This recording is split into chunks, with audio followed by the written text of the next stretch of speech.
যে আজ শেষ যাত্রী মোহাম্মদ সোহানুজ্জামান নয়ন আমাদের ফায়ার ফাইটার অ্যাক্সিডেন্টে ইন্তেকাল করেছেন। ইন্না লিল্লাহি ওয়া ইন্না ইলাইহি রাজিউন। আমরা সবাই তার আত্মার মাগফিরাত কামনা করি। আল্লাহ তার যেন কবর আযাব মাফ করেন এবং তার যেন বেহেশত নসিব করেন। এর বয়সও ছিল খুবই কম, 24 বছর বয়স, মাত্র 2 বছর যাবৎ চাকরি। আল্লাহ কাকে কোন সময় নেবে এক হুজুর বলতেছিল, কেউ বলতে পারেন না। আর আমরা জানি আল্লাহ তাকে শহীদের মর্যাদা দান করবেন। সেই কর্তব্যরত অবস্থায় সে চলে গেছেন এবং তার মা বাবার যে কীরকম অবস্থা আপনারা সবাই বুঝতে পারতেছেন। তার একটা মাত্র ছেলে ছিল আর একটা একটা মেয়ে, একটা এই এই আবার এই ছিল সবচেয়ে ছোট। এই ছিল সিলেটে তার পোস্টিং ছিল, কিছুদিন আগে সে ঢাকা পোস্টিং হয়ে আসছে। তাকে আনা হয়েছিল, কিন্তু সে খুবই ভালো ফাইটার ছিল, এই জন্য তারই কিন্তু স্পেশাল টিমের জন্য আনা হয়েছিল। তা আমরা সবাই তার জন্য দোয়া করব, আল্লাহ যেন তার কবর আযাব মাফ করেন, আল্লাহ যেন তার বেহেশত নসিব করেন। স্যার একটা প্রশ্ন উঠতেছে স্যার, যে যখন এরকম আগুন লাগে স্যার, ওই জায়গাটা নিরাপত্তা না দিয়ে স্যার ট্রাক কেন স্যার ওই রাস্তা দিয়ে গেল? একটা এটা ব্যর্থতা কিনা, আর একটা স্যার হচ্ছে যে আগুন নেভাতে স্যার 6 ঘন্টার সময় কেন লাগলো? এটা মানে আমি বলবো যে এটা ব্যর্থতাই, যেহেতু ট্রাক ওখানে চলাচল করাটা উচিত ছিল না, বাট আমরা ট্রাক চালককে ধরে ফেলছি এবং তারা আমরা আইনের আওতায় অবশ্যই নিয়ে আসবো।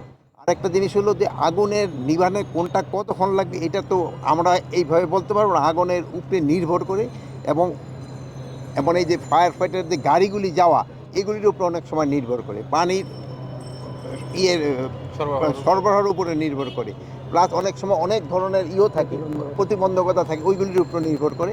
বাট এরা কিন্তু সর্বাত্মক চেষ্টা করছে এবং 19টা ফায়ার ইউনিট কিন্তু একসাথে কাজ করছে, কাজ করার পরে এটা কিন্তু কন্ট্রোলের ভিতরে আনছে। সূত্রপাতটা কীভাবে, আমরা একটা হাই পাওয়ার তদন্ত কমিটি করে দিছি।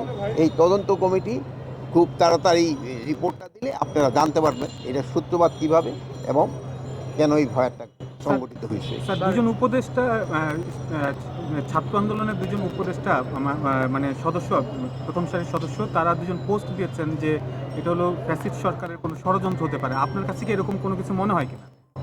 আমি ইনভেস্টিগেশনে আগে আমি কিছু বলতে পারবো না, যেহেতু আমরা এখান থেকে ক্যাবিনেট ডিভিশনে টিম করে দিছি, ইনভেস্টিগেশনের পরে আমরা এটা আপনার বলতে পারবো। স্যার, সম্প্রতি তো স্যার স্বরাষ্ট্র মন্ত্রণালয় থেকে একটা প্রজ্ঞাপনও দেওয়া হচ্ছিল যেন সন্ধ্যা 5টার অফিস আওয়ারের পরে যেন স্বরাষ্ট্র সচিবালয়ে কেউ অবস্থান না করে।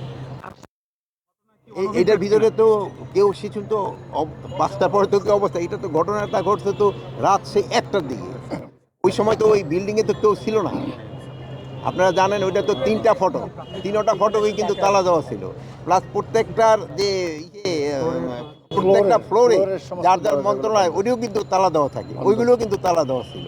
এটার ভিতরে কিন্তু একটা ফটো ভেঙে কিন্তু ফায়ার ফাইটাররা ভিতরে ঢুকছে। স্যার, আপনি যেহেতু মন্ত্রণালয় এবং সংশ্লিষ্ট দপ্তরের প্রধান, স্যার সেই জায়গা থেকে আপনার কাছে জানার আগ্রহটা, স্যার প্রাথমিকভাবে আপনারা কোনো ক্লু পেয়েছেন কিনা?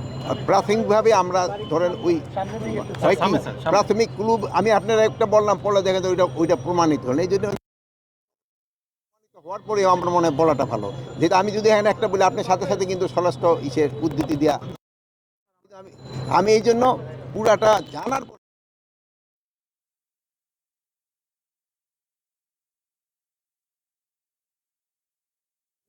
আপনার আমরা ই চোখে দেখতেছি, কিন্তু এক্সপার্ট ওপিনিয়নের দরকার হবে। অ্যাকচুয়াল কীভাবে ঘটলো এটা আমরা অবশ্যই আপনাদের জানাবো। আমরা অবশ্যই এটা বলে নিব, এটা বলতে পারবো যে স্যার আমরা গণমাধ্যম কর্মীরা এখন পর্যন্ত কোনো সূত্রপাত সম্পর্কে কোনো কিছু জানতে পারিনি। আপনার গণমাধ্যম না পেলে আমরাও জানতে পারিনি। আমি বলতে পারেন, আমি তো জানতে পারি নাই দেখে আপনারা বলতে পারতেছি না। সিসি ক্যামেরাগুলো কি সচল ছিল কিনা? এইগুলি সব কিছুই দেখা হচ্ছে, মানে ছিল না 2-4টা তো হয়তো সব এরা তো কাজ করছে। আপনি ধরেন যে সেই সময় তো যে সময় কাজ করে সেই সময় তো এইগুলি অত আগে হলো আগুনটা নিবানো হলো মেয়ে, সেই সময় সিসি ক্যামেরাটা কাজ করে কি করে না ওইটার দিকে আর খেয়াল তো রাখা হয় না, এই দিকে তো খেয়াল রাখবে। স্যার, ফায়ার ফাইটার নিহতের ঘটনায় আপনি ব্যর্থতার কথা স্বীকার করলেন, এই ব্যর্থতার মানে আমি বিচার বা এই বিচার তো অবশ্যই হবে। আমার একটা কর্মী মারা গেল, এটা আমার একটা ব্যর্থতা না, এটা কিন্তু আমি শোকাহত না। হয়তো এই যে ছেলেটা চলে গেল, সবচেয়ে বেশি তো ধরেন ওর মা বাবা।